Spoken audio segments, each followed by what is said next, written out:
चैत्र नवरात्र और भारतीय नववर्ष के अवसर पर नगर के पंडित राम नरेश त्रिपाठी सभागार में 14वां विराट कवि सम्मेलन आयोजित किया गया, जहां देश प्रदेश के कवियों ने अपनी रचनाओं से समा बांध दिया। कार्यक्रम में मुख्य अतिथि के रूप में स्वामी जितेंद्रानंद सरस्वती मौजूद रहे। पंडित राम नरेश त्रिपाठी सभागार में आयोजित इस भव्य कवि सम्मेलन का शुभारंभ वैदिक मंत्रोच्चारण के साथ हुआ। मुख्य अतिथि स्वामी जितेंद्रानंद सरस्वती ने दीप प्रज्वलित कर कार्यक्रम की शुरुआत की। पूरे सभागार में श्रोताओं की तालियों की गूंज सुनाई देती रही। वहीं देश प्रदेश से आए कवियों ने अपनी रचनाओं से लोगों को मंत्रमुग्ध कर दिया। इस मौके पर स्वामी जितेंद्रानंद सरस्वती ने कहा कि भारतीय नव संवत्सर प्रारंभ हो रहा है। यह केवल भारत तक सीमित नहीं है, बल्कि इसका प्रभाव पूरे ब्रह्मांड और विश्व पर पड़ता है। राक्षस नाम संवत्सर के प्रारंभ होने से विश्व में हलचल और उथल-पुथल की स्थिति बन सकती है। अब तक के अनुभव के आधार पर देखा जाए तो विश्व के कई देशों में युद्ध जैसी परिस्थितियां बनती रही हैं। पहले भी कुछ देशों में युद्ध हुए, लेकिन अब यह स्थिति व्यापक रूप ले सकती है। हमारा मानना है कि इस संवत्सर में संघर्ष और बढ़ सकता है। यदि इस युद्ध को शांत करने की क्षमता किसी में है तो वह केवल भारत में है। जब तक भारत और भारतीय संस्कृति सुरक्षित रहेगी, तभी मानवता और जीवन भी सुरक्षित रह पाएगा। भारतीय नव संवत्सर जो प्रारंभ हो रहा है कल से, ये पूरे ब्रह्मांड पे प्रभाव डालता है। ये कोई सिर्फ भारत के लिए नहीं है। भारत कहा जाता है, परंतु यह संवत्सर तो पूरे विश्व के लिए है। और रौद्र नाम संवत्सर प्रारंभ होने से ये जो युद्ध पूरी दुनिया में चल रहा है, आज तक की जानकारी में 22 देश इसमें इन्वॉल्व है। तो विश्व युद्ध जो द्वितीय हुआ था, उसमें तो कुल 30 ही देश इन्वॉल्व हुए थे। और अभी यही प्रथम चरण में इसे हम विश्व युद्ध मानने लेकिन 22 देश भी इन्वॉल्व है। हमारा मानना है कि इस अगले संवत्सर में यह युद्ध भड़केगा, जो मानवता के लिए खतरा है। लेकिन ऐसी परिस्थितियों में पूरे विश्व को राह दिखाने की ताकत, इस युद्ध को शांत करने की ताकत अगर है तो सिर्फ और सिर्फ भारत में है। इसलिए भारत और भारतीयता बची रहेगी, तभी मानवता और जीवन बचेगा धरती पर, अन्यथा जीवन ही समाप्त कर देने की तैयारी है। महाराज जी, एक भविष्यवाणी आपके द्वारा की जा रही है, क्या ये भारत देश के लिए है या जो लड़ाई ईरान की चल रही है? ये पूरे विश्व के लिए है। अगले 7 वर्षों तक ये युद्ध नहीं रुकना, ये पूरी दुनिया मान रही है। छिटपुट बड़े छोटे। महाराज जी अभी आप कह रहे थे कि सरकार की कामयाबी है, युद्ध हो रहा उसके बाद भी सारी व्यवस्था है, लेकिन जो है अभी रसिया ने तेल देने के लिए पाकिस्तान को सस्ता तेल दे रही है और भारत सरकार को जो है 4 से 5 डॉलर महंगा तेल दे रही है। तो ये कैसे डिप्लोमेसी है, किस तरह देखते हैं आप? इस तरीके की फर्जी खबरें खूब मीडिया में चलाई जा रही हैं। देश को अस्थिर करने के अलग तरीके के ये षड्यंत्र हैं कि तेल दे रहे हैं, तेल ले रहे हैं। पाकिस्तान की हैसियत है, पाकिस्तान के पास कौन सी रिफाइनरी है कि तेल को साफ करेगा? बांग्लादेश तक तो हमारी रिफाइनरी का साफ किया हुआ तेल लेने को मजबूर है। पूरी यूरोपीय कंट्री को भारत के रिफाइनरियों में साफ किया हुआ, और अमेरिका तक रिलायंस के साथ MOU पे साइन कर रहा है कि उसके वेनेजुएला के भारी तेल को रिलायंस साफ करे, अमेरिका के अंदर उद्योग लगाए। ऐसी परिस्थिति में ऐसी फर्जी खबरें फैलाने लोगों से बचिए। लेकिन अगर गैस की किल्लत नहीं है महाराज जी, तो रेस्टोरेंट बंद हो रहे हैं, उनको LPG नहीं मिल रही, तो आप किस तरह कहेंगे? पैदा करती है या हुरमुज पे भारत सरकार ने रोक लगाई है? मेरा मानना है कि नागरिकों को अपने कर्तव्य का परिचय देना चाहिए। देश के अंदर इस तरीके की अय्याशी का वातावरण खड़ा करना, रेस्टोरेंट जाना जरूरी है क्या युद्ध की परिस्थितियों में? पेट्रोल या गैस हिंदुस्तान की धरती पर पैदा होता है क्या? आने के मार्ग बंद होंगे तो ये मान्य होंगे ही, स्वाभाविक है।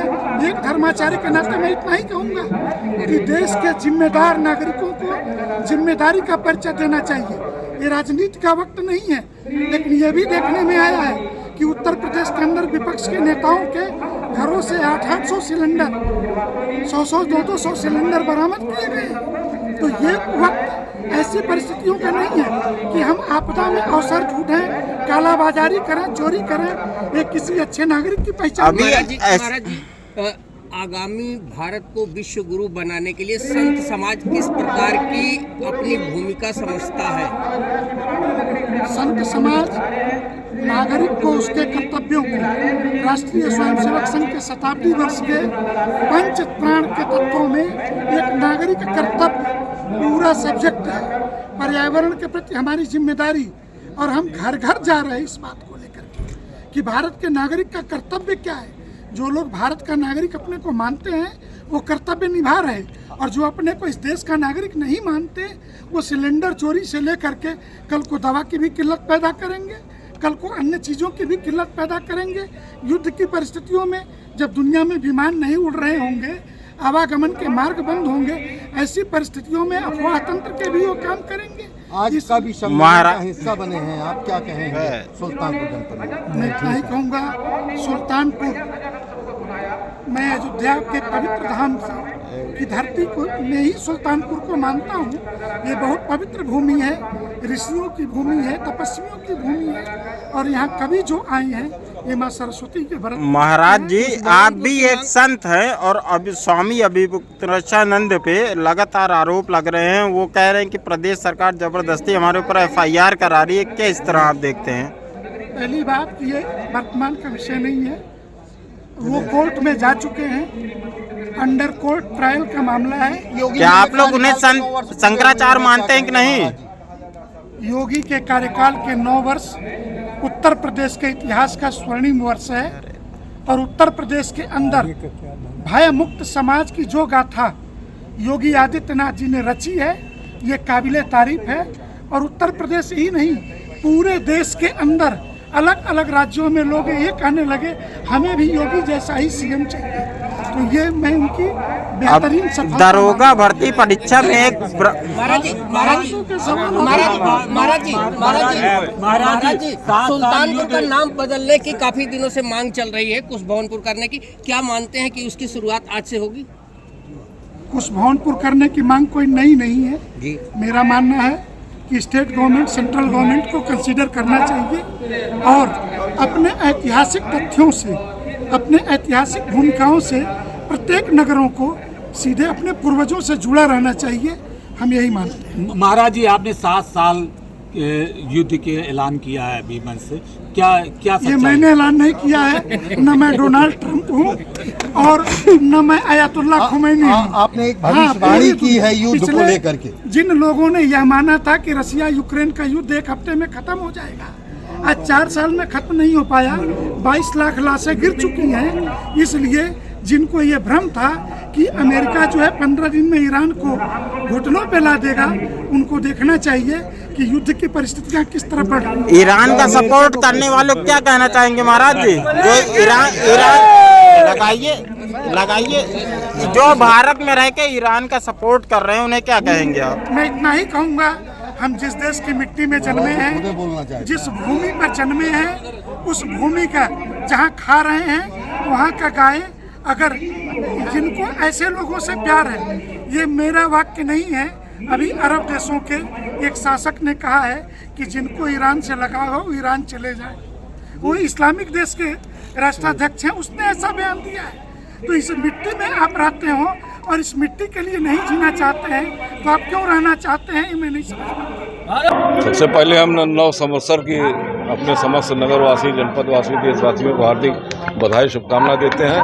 और ये हम लोगों ने वर्ष 2008 में राष्ट्रीय स्वयंसेवक संघ की प्रेरणा से यह कवि सम्मेलन का कार्यक्रम प्रारंभ किया था, और उसका उद्देश्य खाली ये था कि हमारी पीढ़ी, जो नई पीढ़ी है, वो हमारा भारतीय हिंदू नववर्ष नहीं जानती थी, पाश्चात्य कैलेंडर नववर्ष का ही उनको ज्ञान था, कि लोगों को अपने भारतीयता की, सनातन की भी जानकारी हो। इस नाते हम लोगों ने वर्ष 2008 में नवरात्र की पूर्व संध्या पर नए वर्ष का मनाने के लिए एक कवि सम्मेलन के रूप में हम लोगों ने आयोजन किया है, जो प्रत्येक वर्ष होता रहा। 18वां वर्ष है, बीच में 4 साल कोरोना की वजह से था, और अब की 14वां कवि सम्मेलन आज यहाँ पर पंडित रामनरेश त्रिपाठी सभागार में आयोजित किया गया। अध्यक्ष जी, नए वर्ष को इस तरह आप लोग मना रहे हैं। प्रदेश में सरकार है, केंद्र में सरकार है, क्या 1 जनवरी को अंग्रेजी नववर्ष को बदल कर इस नववर्ष में आप लोग नहीं प्रयास कर रहे हैं? देखिए, जब बहुजन समाजवादी पार्टी की और कांग्रेस की सरकार थी, समाजवादी पार्टी की सरकार थी, तब भी हम अध्यक्ष थे, तब भी भारतीय नववर्ष का आयोजन हम लोग हमेशा करते आए हैं। और ये कोई नहीं है, जिस प्रकार से आज ये हमारा सनातन धर्म आगे बढ़ रहा है, नई पीढ़ी आज बड़े उत्साह से, अब आप लोग देखते होंगे कि नया साल जो 31 दिसंबर और 1 जनवरी है, उस दिन लोग आस्था के प्रतीक रूप में मंदिरों में जाने लगे। लोगों ने पार्टी करना बंद कर दिया, नई पीढ़ी ने। और आज ये हिंदू नववर्ष मनाने के लिए पूरी देश में सारे युवा और सब लोग निकल कर लाइटिंग करते हैं, आतिशबाजी करते हैं और तरह तरह के पूजा पाठ करते हैं। ये मामूली बात नहीं है।